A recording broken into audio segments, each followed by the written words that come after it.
ঠিকই ধরেছো, এটা হলো হাবড়া বাণীপুর মেলা। তো কম বেশি হয়তো তোমরা সবাই নাম শুনেছো হাবড়া বাণীপুর মেলার।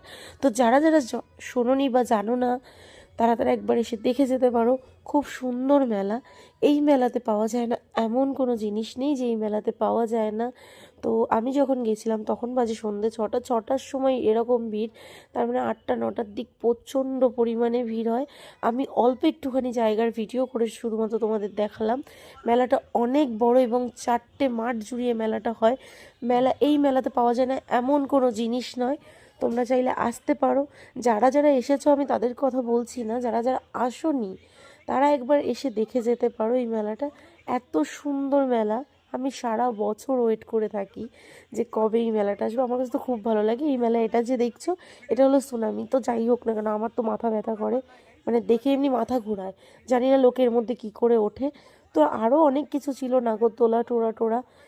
তো আমার কাছে তো খুব ভালো লাগে, জানি না কার কাছে কেমন লাগে। তো তোমরা একবার এসে ঘুরে দেখে যেতে পারো। আর হ্যাঁ, আমার গলাটা একটুখানি ভারী ভারী লাগছে, কারণ আমার তো জ্বর। আমি এইভাবেই ভয়েসটা দিলাম।